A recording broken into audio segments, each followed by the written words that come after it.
forward, which is SL delta L plus SK delta K equals delta Y. Again, you can think about that as like a first order approximation to the production function, right? There's nothing in that approximation that says that these shares are constant, that they don't vary with output, right? You don't need that. This is a first order approximation to the production function. Now, of course, it's more than a first order approximation if you happen to have Cobb-Douglas, because then this is the Cobb-Douglas production function. If you measure everything in logs and then these are just the coefficients that are in the Cobb-Douglas production function, right? But more generally, it's a first order approximation to the production function, and it's derived simply from assuming that each input's getting paid its marginal product, right? That's all we needed for that. We then also had SL delta W plus SK delta R has to be equal to delta P. That's a first order approximation to the cost function, assuming constant returns to scale. Now that's important. This one actually doesn't assume constant returns to scale. It's just that these shares won't necessarily add up to 1 if you didn't have constant returns to scale. They might be different. They might not sum to 1. But this one does assume constant returns to scale. If you don't have constant returns to scale, this equation is going to change. It's going to change in two really significant ways. One is these shares will no longer be shares. They'll be marginal shares. They'll be shares in which these factors are used on the margin. Okay? And then there'll be a Y term, because if you don't have constant returns to scale, then changes in output will change marginal cost. That's absent with constant returns to scale. So the constant returns to scale assumption really does two things.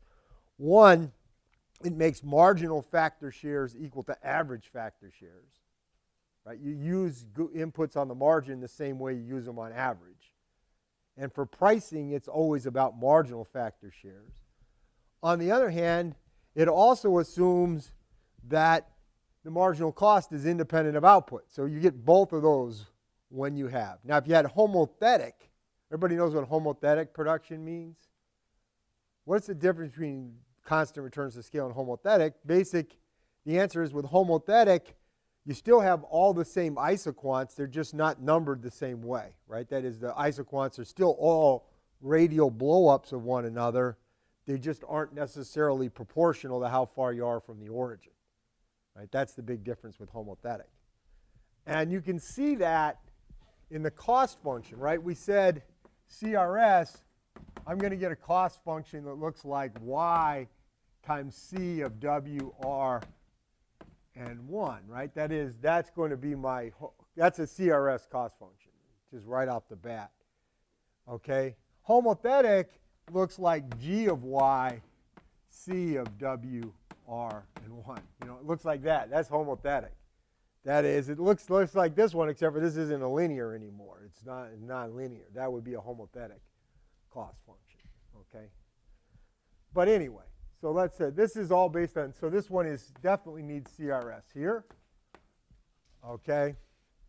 Then our next equation was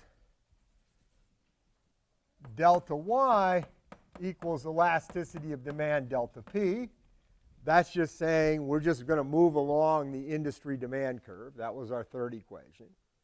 And then finally, we had the substitution equation.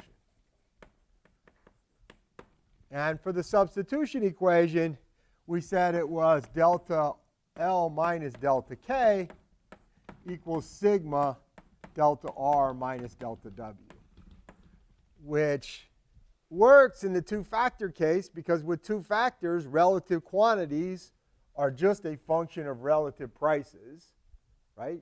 That's true CRS. It's also actually true for homothetic. That formula would still be true with homothetic production, okay? And sigma is a measure of the elasticity of substitution, and it's a positive number because we have L versus K here and K versus L on this side, right? We flipped it around. Okay. Any questions that people have about that? People see how that works? Okay. All right. Now, as I said last time, there's a generalization of the elasticity of substitution that you can use when you have more than two factors of production. And that's called the partial elasticity of substitution. And the partial elasticity of substitution, people call it sigma ij, is derived from the cost function. Looks like that. That's the partial elasticity of substitution. Now, for the two-factor case, the cross one between L and K will be the same as this sigma I just put on the board. Did anybody prove that for themselves? Anybody go about proving that? No? Well, you're lost. I told you that. I asked you to do that. So what I'll do is, instead of proving that, I'll show you that it'll show up where that sigma showed up. So let's think about, well, how would I generalize this to the multi-factor case? Okay. So the generalization of this to the multi-factor case is just look at it this way. Cy equals P, right? That is the derivative of cost with respect to output. That's marginal cost. That has to be equal to P, right? Y equals demand of P. Okay. All right. And my third equation is xi equals C sub I of W1 up to Wn and Y, right? This is also of all those same arguments, right? That is, those are the equilibrium conditions, and of course, still we'd have to have Y equals F of x1 up to xn. So if I had n inputs, those would be the corresponding equations. Everybody agrees with that? All right. Those would be the corresponding equations. Okay. So how would we think about factor demand in this world? So we might say, well, what is partial xi partial wj at the industry level imposing constant returns to scale? Well, how would I solve that? What would I do? Well, I just use these equations I wrote on the board. Okay. So how do you want? So how would I do it? Well, this first equation would be, say, Cyj equals dP. Everybody agrees with that? That is, as I change the price of factor J, the change in price has to obey this equation. So Cyj has to be equal to times dP dWj. Let me write it that way. Okay. All right. So that's going to be the change in price. So dy dWj has to be equal to partial d partial p dp dWj. Everybody agrees with that? Yes, no, maybe so, right? Okay, that's got to be. And dxi dWj has to be equal to, just differentiate this equation, Cij. Now you see where the Cij is going to come in, right? Plus, what else? What else do I have to differentiate with respect to in this equation? What else is endogenous? Yeah, y is endogenous. Got to be like y vary. Ciy dy dWj. Everybody agrees with that? Okay. All right. Well, then let's go through. What do we know? Well, what's CYJ with constant returns to scale? Well, CYJ is the same as CJY, right? Everybody agrees with that. What is CJ? CJ is the demand, is XJ, right? So what's the derivative of XJ with respect to output? Well, it's constant returns, right? So XJ just moves proportionally with output. So doesn't this say that's dP dWJ equals XJ over Y, right? That is, the change in the price as I change the price of factor J has to just be equal to how much factor J I use per unit of output.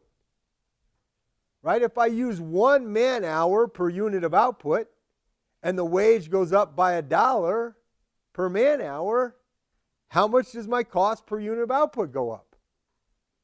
By $1. If I use 2 man hours per unit and the wage goes up by $1, how much does my cost go up? It goes up $2.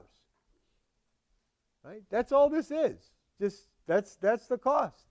And because marginal shares are equal to average shares with constant returns to scale, that's going to be the change in the price. Buddy understands that? Yes?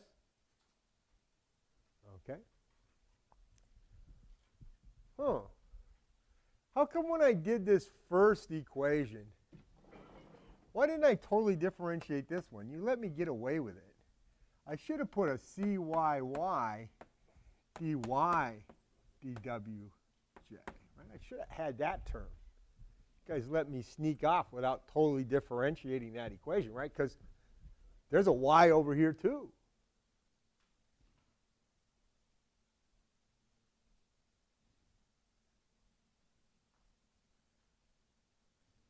What am I going to do now? What am I going to do? I'm going to cross this term off. Why?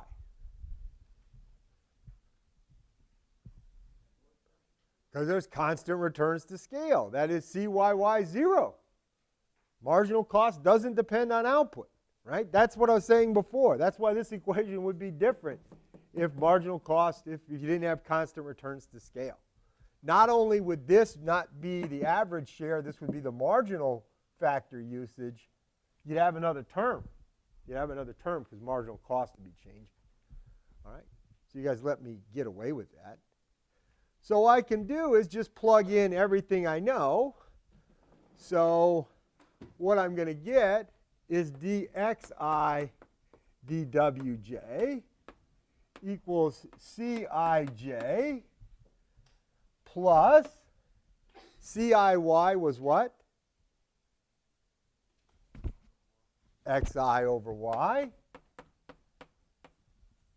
dy dwj is dP dwj times the derivative of demand with respect to price, partial d partial p, times xj over y.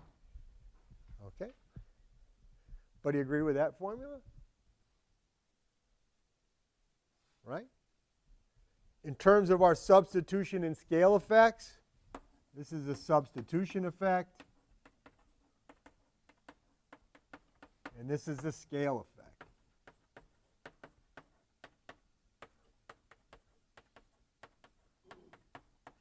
All right? Now we know that if we were in the 2-input case, we know that if I is not equal to j, that this term is positive, right? Everybody understands that, right? Then in the 2-input case, the cross derivative of the cost function is positive. Why? Why is the cross derivative of the cost function in a 2-input case positive? How do I know that? Couldn't be negative.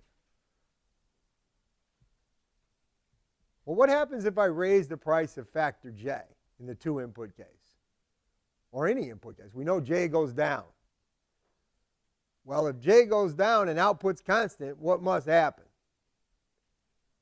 I better go up, right? There's no two ways about it. That is, on average, the substitution effect has to be positive toward the other good, negative from the good itself, right? That's a fundamental principle.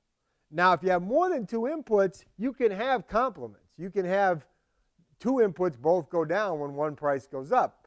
But then the third one has to go up, right, if you had three inputs. You always, on average, those terms have to be positive. We know that from the homotheticity of the demand system, right? We know that the sum of all those cross-process effects is 0, or the weighted sum by shares is also 0, holding output constant.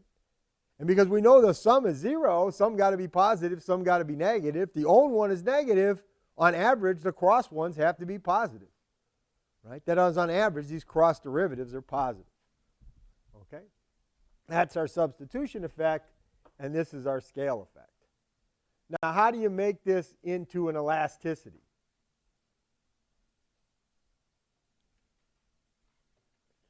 We're going to make this into an elasticity. Let's think about it. Now I want to express this as an elasticity. You guys got to learn how to do this stuff. dxi dwj equals Cij plus xi over y partial p, partial d partial p times xj over y. Make this into an elasticity. What do I need on the left-hand side? Help me, folks. I need a wj and I need a xi. All right, cool. So this is epsilon ij, right? Everybody agrees with that? Which is equal to epsilon ji by symmetry, right? Stop me, right? Stop me before I commit a crime, right? That's not equal. If I had done that before I made elasticities, we might have had a prayer. Now that I've got elasticities, they're not equal, right? Cross elasticities are not equal, right? They're going to vary by shares, right? We know that. All right, so anyway, just wanted to make sure you guys are listening. All right, we'll get rid of that one. All right. So if I'm going to put a wj and an xi over here, I got to do the same thing over here. I need a wj here, and I need an xi down here. But when I put xi down here, I'm going to call it ci. But everybody agrees xi and ci are the same thing, right? That is, the demand for I is c sub I. So that we know. Okay. It's starting to look like the cost function, isn't it? No? It's not looking like the cost function? All right, we'll keep going. Let's start. So what happens when I come over here? Well, this xi goes away, and I get a wj there. Then if I want to make this into an elasticity, what do I need to make that into elasticity? I got partial d, partial p. I got a y already on the denominator. That's nice, because I needed that. What do I need else in the numerator? I need a p. So I need a p here. Okay? Everybody get that? I'm almost ready to make this into a all elasticities and shares formula, because I'm going to put a Cj here. Okay? If I put a Cj there, I get to put an Xj here, correct? And I'm going to put a C here. And if I get to put a C there, I can put a Py here, right? Because Py is equal to C, because there's no profit, right? There's constant returns to scale. Okay. All right. All right. Any questions that people have? People see how that works? So this is what is this one? This is share J, sigma ij, plus share J times epsilon, did I do that right? Yep, epsilon ij. So that would be, not epsilon, share J times elasticity of demand. Sorry. Okay, that would be my formula. All right. So I can get, that's the generalization of the formula, and that's where this elasticity of substitution showed up. It showed up in place of where I used to have that sigma in my own formula. Now that we kind of understand how factor demands work, you really, and the way we tend to work with the factor demands is in terms of thinking about the world this way. And before I go forward, let me make one little point. There's two ways of looking at production. One is to look at it directly, which is by looking at the primitive production function problem. The other is to look at it kind of from the cost function point of view, right? Those are two different approaches to thinking about the world. One is to say, I'm going to approach the problem specifying a cost function and work with the cost function. And the other one is to think about the production function. And depending on the problem you have available, it may be easier to use one approach than the other. The basic way you want to think about it is, oh man, what am I doing? This is W1 up to Wn. That is, so you can think about the first order conditions for this problem is P times partial F partial Xi equals Wi, right? Those are the first order conditions for that problem. Whereas the corresponding conditions here are Xi equals Ci of W1 up to Wn and Y.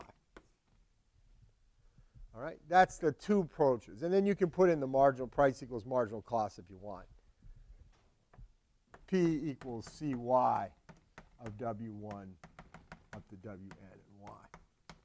Those are the two kind of approaches you can take.